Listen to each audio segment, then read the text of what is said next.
We are here with Bashar Murad, who is an amazing queer Palestinian artist who competed in the Icelandic national selection this year. Welcome, Bashar. Thank you so much. Thank you for having me. So I think we wanted to start with your father, who is a musician. Can you talk about Sabrine and the influence that your father's had on your artistic life and your life as a musician? So Sabrine is an iconic Palestinian group that was founded by my father and a bunch of other musicians in Jerusalem in 1980. And it was the first of its kind where they mixed alternative music with traditional and folk music. And their goal was to create the modern Palestinian sound. And I was born in 1993 into the peak of the band. So I was always on my dad's shoulder, going to concerts, being at the studio, surrounded by instruments. So I was really blessed and lucky to be introduced to music as a tool to express myself and also to channel just everyday life and like the frustrations of growing up under occupation in Jerusalem. Yeah. I actually released a song yesterday. I don't know if you saw Stone. I've got a stone, could build us a home to weather us. And it samples Sabrine. It samples my dad's music. And it was kind of like a tribute. That's amazing. Yeah. Growing up, did you watch Eurovision? So I was introduced to Eurovision around 2006, 2007. My dad and my mom campaigned to try to get Palestine into the Eurovision. They created this thing called Palestinian Eurovision. Wait, this is because we know this story, but we didn't know that it's... And I sampled them. Then I saw in the music video for Wild West. That's the voice of my dad and my mom in the beginning. Everything like other nations. And this is what we are trying to show through music. Music has been in the village, in the camp, in the city. It has been a way of expressing the Palestinians' opinions. Oh, that's amazing. Your parents were involved in that effort. They ran the effort basically with the Danish partner They went to the final in Finland and did a press conference for the EBU. But eventually we weren't accepted because we weren't an active member in the EBU. I think now we're not even a non-active member even. So, I've had this long history with Eurovision, like a personal experience. And even more personally, my mom passed away 2 years after that. So I've had this connection. And then in 2019, when I was connected with Hattari,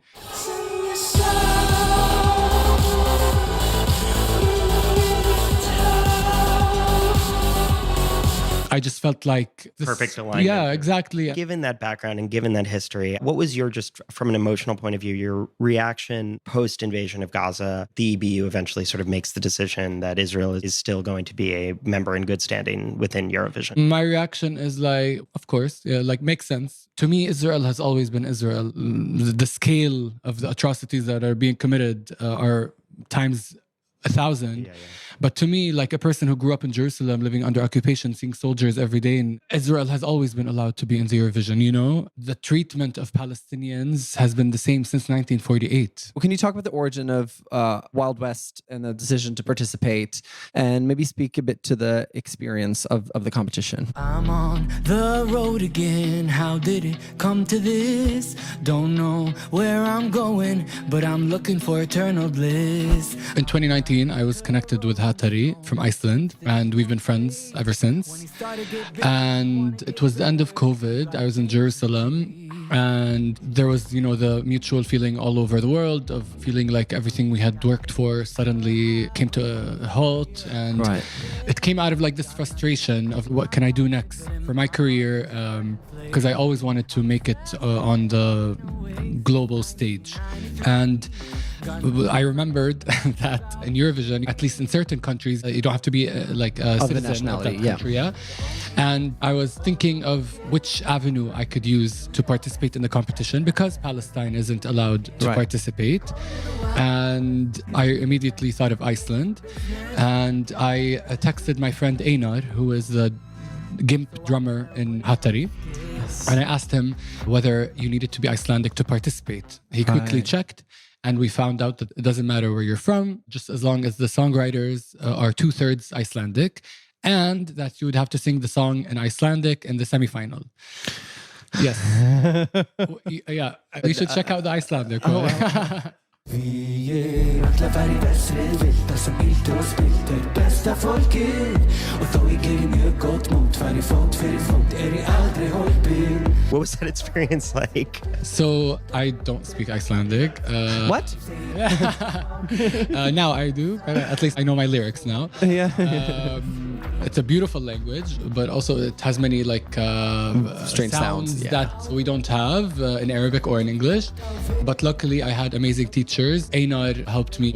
There's like a bunch of videos on my TikTok of him trying to teach me Icelandic. Amazing. And we had his friend Margaret, who's in his other band Vuk. She recorded a demo for me, and I had it in my headphones when I was in Jerusalem, walking in the streets, walking my dog, and just listening to the words on repeat. And we were gonna compete last year, actually. But me and Einar thought it's best to maybe wait one more year. So it wasn't a reaction like to what is happening right now. But then we had so much fun writing that song that we decided to do a whole album that's coming hopefully later this year. And one of those songs was Wild West.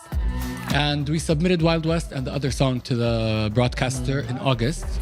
And we had a feeling that Wild West was the song to go with because it just felt like it's very fitting of the experience of people who maybe look like me when they come to Europe or come to the States, and the reactions that they get. At the core, it's just about a person with a dream trying to transcend boundaries in order to make those dreams come true. And we ended up going with Wild West, and then the genocide started in October. So my participation suddenly became very politicized because of the context of what's happening in Palestine. There were many reactions of people who were thinking that I'm coming into this competition to make it political just by being myself, just by saying I'm a Palestinian artist, you know? The most times I was happy is when I was on stage, performing, rehearsing, creating a world for a 3-minute song, using visuals and choreography and fashion and all this stuff. But also there was stuff that wasn't fun and where I felt like I wasn't allowed to be a human, you know? If I was from another nationality, then people wouldn't be like holding my existence and identity against me. But I'm just happy for all the people who were introduced to my music through my participation and through me almost representing Iceland, and it's been so nice just to see the support. Could you speak to some of the most commonly referred to misinformations about you that you've seen out there? The first one is them claiming that I'm an Israeli because I am from Jerusalem, and it comes from denying there are Palestinians who live under occupation. The second one, they keep writing a line that I studied at an Israeli music school called Rimon. And like they say that I should be grateful because I learned music through that. And then there's a complete denial of my history and background and my family and where I come from. But to me, this is the first time I address some of these things because they're talking, they're helping me get more attention. That's what they don't understand. Like they come and fill my feed with comments and they're just helping the algorithm, making it seem like I'm an interesting person. So thank you so much. Yeah. Having an Israeli artist in the flag parade, waving the Israeli flag with what's going on right now is part of what the controversy is. But talking about your parents and the effort to bring a Palestinian voice to Eurovision, I think that like there is this other side of it where like even for you to be able to be on stage at Eurovision, you have to go to Iceland, right? So this really gets to the permission to narrate and the idea of like who gets to tell whose stories. To what extent do you think that Israel's participation in Eurovision is made worse by the fact that right now Eurovision represents a one-sided conversation? I mean, going back to the beginning of your question, this participation is a personal experience of me as a person, like any other artist that's using this platform to amplify their voice and their music. It also reveals a lot, just this idea of me like having to go through so many obstacles and hoops in order to reach this platform. They're allowed to show that they have artists and music and all this stuff. They're allowed to be humanized on the world stage while we are not. I just wanted to also bring in your queer identity as well. Can you talk about the importance of that and how your two identities complement each other and maybe inform your art? Our identities as queer Palestinians are often weaponized against us, and one of the main tools for whitewashing Israel's occupation of Palestine is pinkwashing and homo-nationalism and painting Israel to be a haven for queers while presenting Palestinians to be savages and backwards. And as a queer Palestinian, I'm always told, like, go to Gaza, see what will happen. Your own people are against you, blah, blah, blah. And I'm not here to paint Palestine as a haven for queer people. I'm not here to pinkwash Palestine. I'm here to say that this fight is up to us to fight it, not for outsiders to come and tell us how to fight our own fight. And we see the fight for Palestine as a fight against all oppression, whether it is occupation, whether it is homophobia, patriarchy, etc. We want full liberation. Like from the beginning of the genocide, we've been seeing soldiers going into Gaza with LGBT flags on their tanks and all this stuff. And we're learning that there are queer people who can be genocidal and not good people. Right. As a queer person, I don't want to be seen as exceptional because I'm queer. But we see this in Israel where like there's this exceptionalism, like, oh, they're good with queer people, so they're good people, you know? And it's right. That's not true. Can you talk about your cover of Montani? What does that song mean to you, and why did you release it at the moment that you did?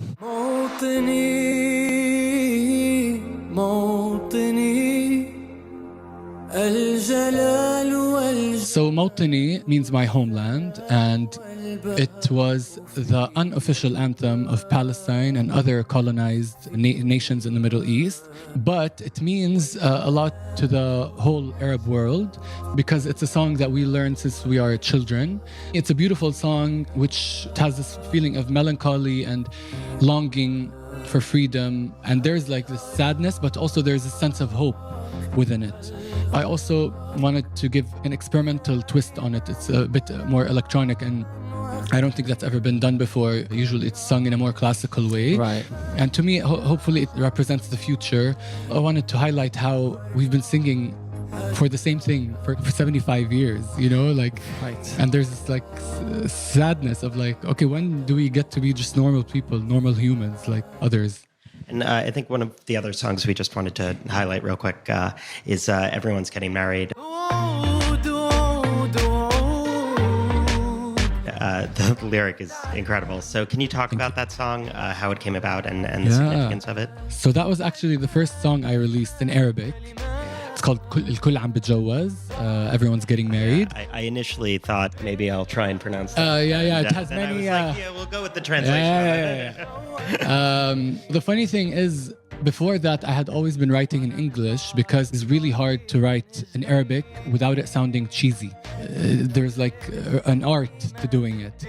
And I was in my like early 20s, but all my friends are a bit older and they were all worried that everyone around them is getting married. And I think it's a universal theme maybe that if you get to the age of 30 and you're not married, that maybe there's something wrong with you. So this line came up in my head, like everyone's getting married. And I can't tell the difference between my head and my toes. It's like an Arabic expression. Like, I don't know what the hell I'm doing over here. It was a way of like taking something that maybe to people is a little bit serious, but I wanted to make fun of it and put a satirical twist on it. I talks about like the financial worries and like I'm still trying to find a house that's big enough. I'm still trying to find a job. And that's maybe what we should be worried about, is like being secure as individuals before we worry about being involved with another person. And in the video, I really wanted to play with like gender roles as well. And so in the music video, I like played the groom and then the bride. It was also something that hasn't been done a lot in Palestinian art.